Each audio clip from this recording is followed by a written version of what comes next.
kok beda banget ya? Betul banget. Nah, buat bahas ini kita kedatangan dua tamu yang sangat imut, cute, langsung dari daerah asalnya.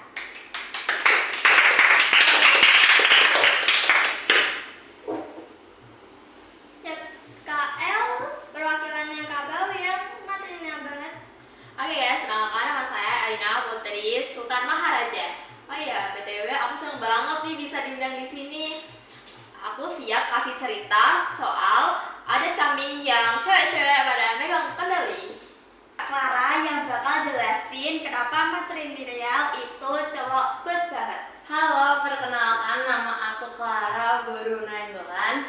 Aku asli Batak asli, Batak premium. Siap ya. Kalian sama teman-teman di rumah jangan kaget ya kalau nanti dengar cerita aku tentang drama keluarga Batak ini yang penuh dengan keabsurdan tapi ada lucunya kok, seru-seru. Oke, KL langsung aja ya. Apa sih sebenarnya kekerabatan material itu?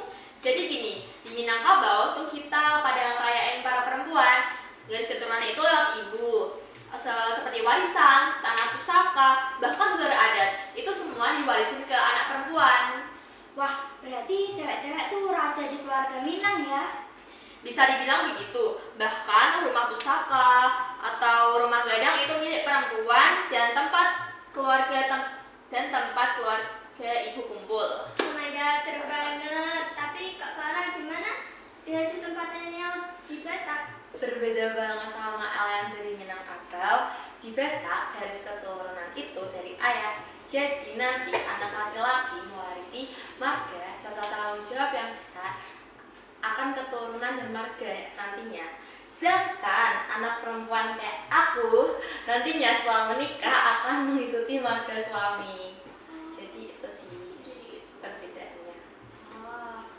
Nah, berarti anak laki-laki itu kayak penerus tahta ya, Kak? Pas banget kata kamu. Kadang sih ini yang bikin tantangan di keluarga, bikin huru-hara di keluarga. Karena ada ekspektasi yang besar dari keluarga buat anak laki-laki.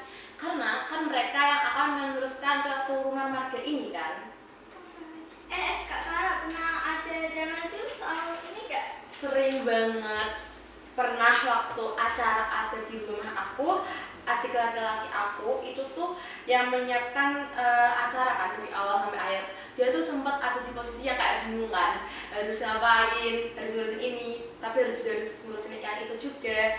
Sedangkan aku perempuan di rumah kayak cuma sebagai penonton dan pemanis di sana. Ya itu sih bumbu-bumbu lucu, tapi juga ada tegang-tegangnya ya buat aku. Wah, kalau di Minang justru anak perempuan yang paling sibuk banget karena harus itu ngurusin pegang adat dan urusan warisan. Kalau boleh jujur, enak mana nih Kak El jadi raja atau Kak Clara yang cowok bos?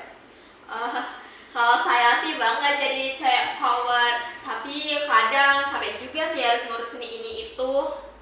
Kalau aku sejujurnya lumayan capek ya karena kayak gak dianggap, mungkin kadang-kadang berat posisi yang kayak kok cowok harus cowok terus. Cuma kalau kita balik ke posisi cowok juga capek sih jadi mereka. Bayangin seorang cowok bos, kan mereka harus menanggung ekspektasi yang besar ya dari keluarga ya. Tapi ya kembali lagi gimana pun itu juga budaya kita. Oke. Nah, dari dua sistem ini apa sih kelebihan dan tantangannya? Patrilineal jelas kelebihannya. Keluarga punya garis keturunan yang kuat dan tanggung jawab. Tapi kadang sebagai perempuan kayak aku kurang dapat hak waris. Warisan itu tantangannya. Kalau di matrilineal itu keadilan buat perempuan dan menjaga warisan dari keluarga si ibu. Tantangannya kadang laki-laki merasa kurang peran karena mereka kurang dianggap gitu. Jadi dua-duanya punya keunikan dan tantangan masing-masing ya? Iya benar banget. Kalau boleh tahu Kak El dan Kak Clara gimana nih anak muda sekarang ada sistem ini? Banyak anak muda sekarang mulai fleksibel, ada yang pengen gabung atau pilih jalannya sendiri, tapi adat masih dihormati. Sama kayak di anak muda sekarang yang di Batak juga makin kritis soal kesetaraan gender. Mereka sekarang lagi banyak berdiskusi tentang kesetaraan gender antara laki-laki dan perempuan, supaya kayak dulu itu kan perempuan selalu dua laki-laki ya kan. Mungkin mereka sekarang mikir kayak kok laki-laki boleh kayak gini, kenapa bekerja, ya bener banget bekerja, sedangkan perempuan kok urusannya harus di dapur terus menerus. Jadi sekarang mereka lagi berlomba-lomba berdiskusi tentang kesetaraan gender. Wah, keren banget ya, budaya kita dinamis tapi tetap harus dijaga. Setuju. Oke, sebelum tutup, kakak ada pesan terakhir? Ya kalau dari aku, buat cowok-cowok yang mau nikah sama cewek Minangkabau jangan iri ya. Setuju. Buat cewek-cewek juga yang dari Batak, jangan kayak merasa kalau kalian tuh selalu ada di bawah laki-laki. Kalian juga bisa berproses dengan cara kalian sendiri. Serta buat teman-teman yang di rumah, harmoni antara tradisi dan kemajuan itu harus setara, oke? Dan itu sangat amat penting. Oke guys, terima kasih banyak Kak El sama Kak Clara.